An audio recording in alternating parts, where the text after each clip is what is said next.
Pre మార్కెట్కి సంబంధించిన ప్రధాన అంశాలు చర్చించుకుందాం. ముందుగా మిత్రులందరికీ స్వాగతం. ఈరోజు ఏప్రిల్ 23వ తారీఖు సోమవారం. ఈరోజు మనకి ఫిన్ నిఫ్టీ ఎక్స్పైరీ ఉంది. ఓకే, ముందుగా ఏడిఆర్ సెంటిమెంట్ ఎలా ఉందనేది ఒకసారి చూద్దాం. ఇవి యూఎస్లో ఆల్రెడీ కొద్దిగా లేట్గా క్లోజ్ అవుతాయి మనతో పోలిస్తే. హెచ్డిఎఫ్సి బ్యాంక్ అయితే కొద్దిగా నెగిటివ్గా కనిపిస్తుంది.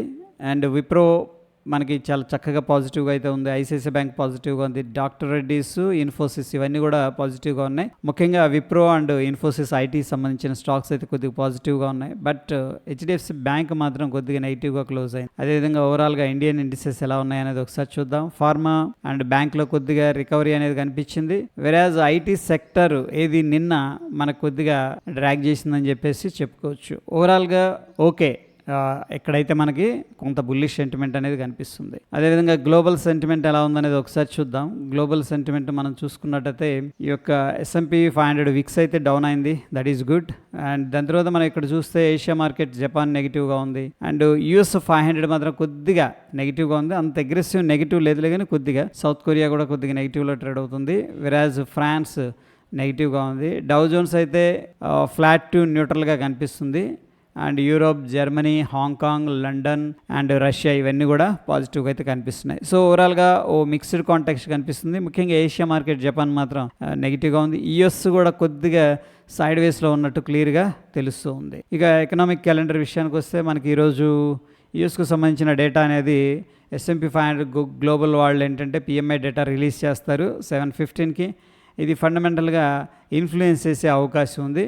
అదేవిధంగా యూఎస్కి సంబంధించిన డేటా అనేది న్యూ హోమ్ సేల్స్ ఏ విధంగా ఉన్నాయి అనేది కూడా రావడం జరుగుతుంది. ఇది కూడా ఏంటంటే ఫండమెంటల్గా ఇంపాక్ట్ చేసే అవకాశం. ఇక మనకి FIS/DIS డేటా అనేది చూసుకున్నట్టయితే ముఖ్యంగా డెరివేటివ్ మార్కెట్లో FIS అయితే కొద్దిగా బుల్లిష్గా ఉన్నట్టు తెలుస్తూ ఉంది. ఈ ఓవరాల్గా నెట్ మనం చెక్ చేసుకున్నట్టయితే కొద్దిగా బుల్లిష్ పొజిషన్స్ ఉన్నట్టు చూపిస్తూ ఉంది. ఇక క్యాష్ మార్కెట్ విషయానికి వస్తే FIS అయితే కంటిన్యూస్గా సెల్ చేస్తూ వస్తున్నారు. 2,915 కోట్లు క్యాష్ మార్కెట్లో సెల్ చేశారు. DIS 3,543 కోట్లు క్యాష్ మార్కెట్లో బై చేసినట్టు తెలుస్తుంది. ఇక ఓవరాల్గా ఓపెన్ ఇంట్రెస్ట్ అనేది మనకు నిఫ్టీ ఒకసారి చెక్ చేసుకున్నట్టయితే ఇక్కడ 22,000 అనేది ప్రస్తుతానికి సిగ్నిఫికెంట్ సపోర్ట్ లాగా కనిపిస్తుంది. వెరాజ్ ఏంటంటే 22,500, 22,600 ఇవన్నీ కొద్దిగా కాల్స్ అయితే సెల్ చేసినట్టు తెలుస్తుంది. ప్రస్తుతానికి మనకి 22,336 దగ్గర స్పాట్ అయితే ట్రేడ్ అవుతుంది ఫ్రెండ్స్. సో దీనికి కొద్దిగా డిస్టెన్స్లో వెళ్ళి కాల్స్, పుట్స్ అనేది సెల్ చేస్తున్నారు. ఒకసారి చార్ట్ అనేది చూద్దాం. దాని తర్వాత గిఫ్ట్ నిఫ్టీ అనేది చూద్దాం ఎక్కడ ఓపెన్ అవుతుంది అనేది. ఇక్కడ నిఫ్టీ చార్ట్ అనేది ఒకసారి ఓపెన్ చేద్దాం. నిఫ్టీ ఏ విధంగా ఉంది అనేది ఇక్కడ చూడండి. మనకు ఒక ఇంపార్టెంట్ లెవెల్ అయితే బ్రేక్అవుట్ అయింది.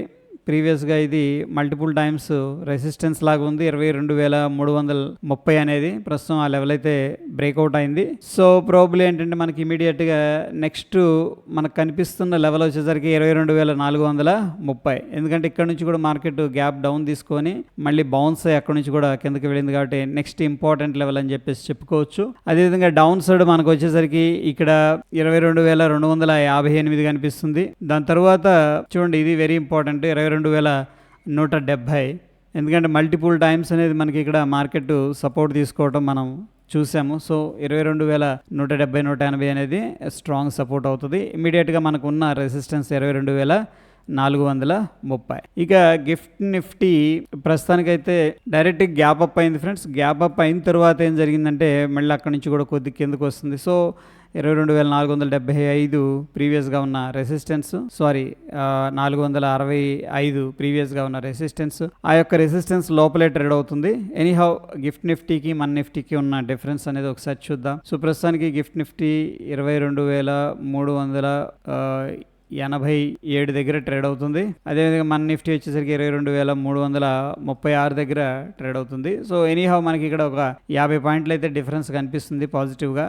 Based on the gift Nifty ఏంటంటే మనం ఒక ఫ్లాట్ ఓపెనింగ్ లేదా స్మాల్ గ్యాప్ అప్ అయితే ఎక్స్పెక్ట్ చేసుకోవచ్చు. సో అది ఫ్రెండ్స్ ఓవరాల్గా ఈ యొక్క ప్రీ మార్కెట్ రిపోర్ట్ అప్డేట్. మరొక ఎపిసోడ్లో మళ్ళీ కలుసుకుందాం. Stay tune. ధన్యవాదాలు.